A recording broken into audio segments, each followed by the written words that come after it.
हरियाणा के नए fire brand नेताओं की सूची में सिरसा के गोकुल सेतिया का नाम भी शामिल है। 2019 के विधानसभा चुनाव में सिरसा विधानसभा सीट पर निर्दलीय प्रत्याशी के तौर पर गोपाल कांडा से महज 600 वोटों से हारने वाले गोकुल सेतिया का एग्रेसिव एटीट्यूड जहां उनके समर्थकों को जबरदस्त फेवरेबल लगता है, वहीं विरोधियों को खटकता भी है। गोकुल सेतिया पूर्व मंत्री लक्ष्मणदास रोड़ा के नाती हैं और उनकी सियासत के उत्तराधिकारी भी हैं। 2024 में एक बार फिर से गोकुल सेतिया सिरसा सीट पर अपनी चुनावी किस्मत आजमाने का काम करेंगे, लेकिन गोकुल सेतिया का एग्रेसिव एटीट्यूड लगातार चर्चा का विषय रहता है। अपने बेबाक अंदाज के चलते ही गोकुल सेतिया न तो बीजेपी के नज़दीक हो पाए, न कांग्रेस में शामिल हो पाए और न ही वो इनेलो में शामिल हुए। गोकुल सेतिया इंडिपेंडेंट ही चुनाव लड़ना चाहते हैं और 2024 के लिए वो लगातार जनता के बीच में अपने अंदाज में लगातार गोपाल कांडा को घेरते हुए अपने अंदाज में, अपने स्टाइल में पॉलिटिक्स कर रहे हैं। लेकिन गोकुल सेतिया के लिए दिक्कत इस बात की है कि उनका ज़्यादा एग्रेसिव एटीट्यूड ही उनके लिए नुकसान का कारण बन रहा है।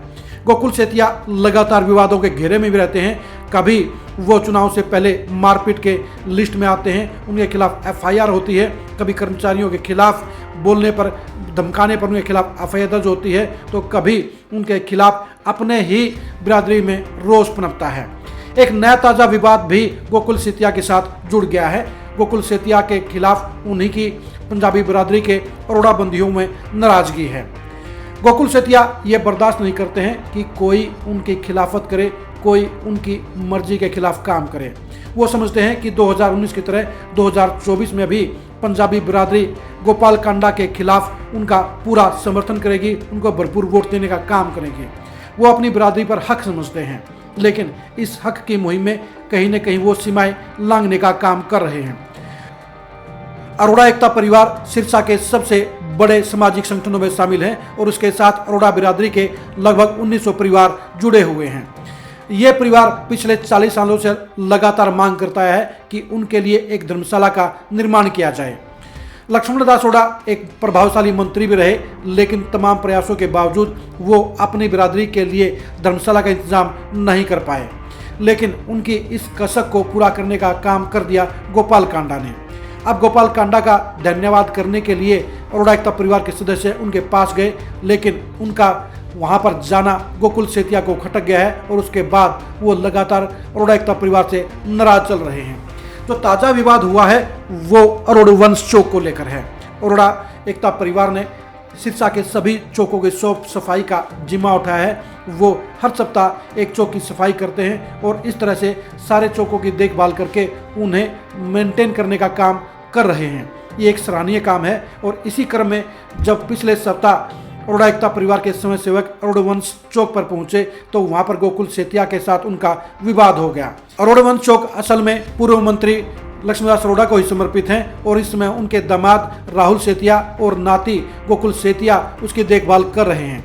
लेकिन अरोड़ा एकता परिवार के सदस्य बिना किसी भेदभाव के क्रम के अनुसार ही अरोड़ा वंश चौक की सफाई करने के लिए पहुंचे तो वहां पर गोकुल सेतिया के एक वर्कर ने इसके बारे में उन्हें जानकारी दी, जिसके बाद पिछले किस्से से नाराज गोकुल सेतिया वहां पर पहुंच गए और अरोड़ा एकता परिवार के सदस्यों के साथ उन्होंने बदतमीजी करने का काम किया। इससे खफा होकर अरोड़ा एकता परिवार के सदस्यों ने अपने मंच पर जाकर पदाधिकारियों को ये बात की और समाज में इस बात को लेकर रोष प्रकट किया गया। समाज ने इस मामले को लेकर गोकुल सेतिया को माफ़ी मांगने के लिए एक सप्ताह का समय दिया, लेकिन गोकुल सेतिया ने माफ़ी नहीं मांगी।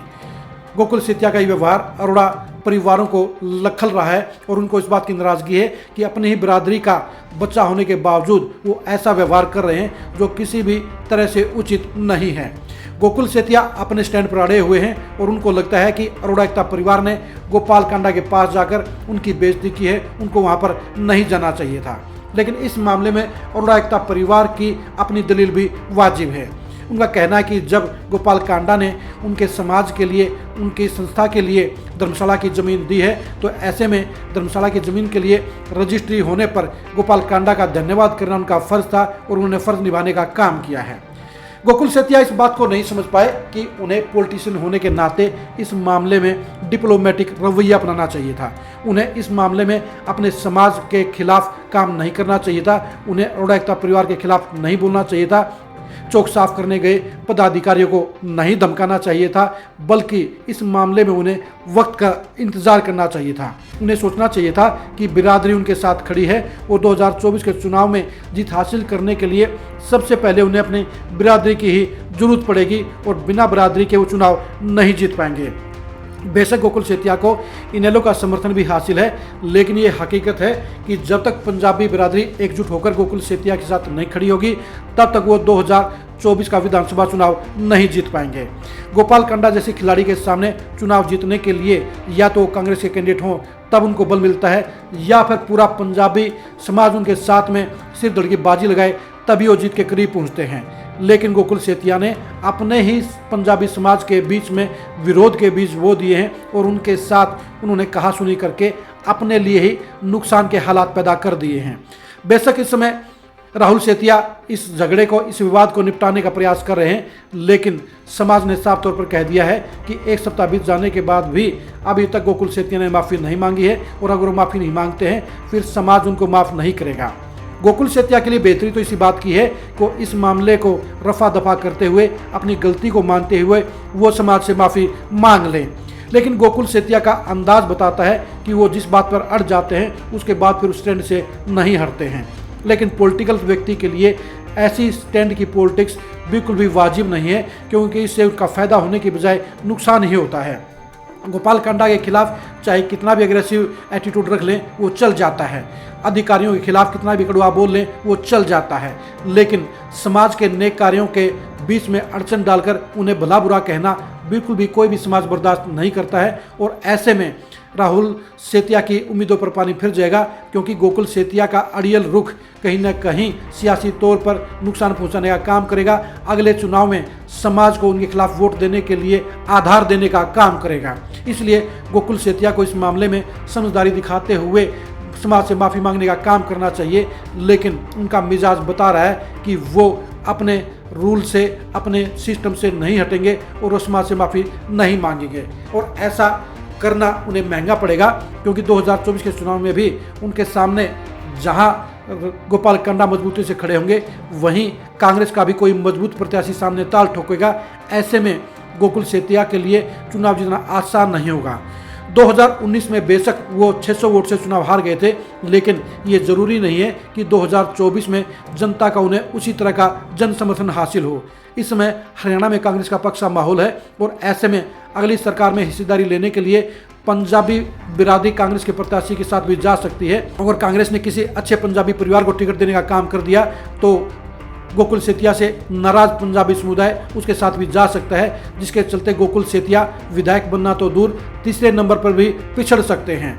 मौके की नजाकत को समझते हुए गोकुल सेतिया को इस गलती के लिए माफ़ी मांगनी चाहिए और विवादों से बचने का काम करना चाहिए। अगर गोकुल सेतिया सभी से भिड़ने का काम करेंगे तो वो उनके लिए लगातार दुश्मनों की संख्या में इजाफा करेगा, जो पॉलिटिकल तौर पर उनको नुकसान देने का काम करेगा, उनके लिए आत्मघाती साबित होगा। अब देखने की बात ये कि क्या गोकुल सेतिया अपने समाज से माफ़ी मांगने का काम करेंगे। अगर उन्हें माफ़ी नहीं मांगी तो उन्हें इसका बड़ा खामियाजा भुगतना पड़ेगा।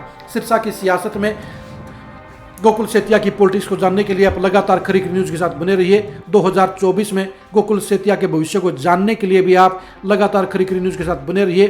2024 में कांग्रेस के प्रत्याशी को जानने के लिए, 2024 में विधायक बनने की संभावना को जानने के लिए भी आप लगातार खरीक न्यूज़ के साथ बने रहिए। आप हमारे फेसबुक पेज को लाइक कीजिए, आप हमारे यूट्यूब चैनल को सब्सक्राइब कीजिए। नमस्कार।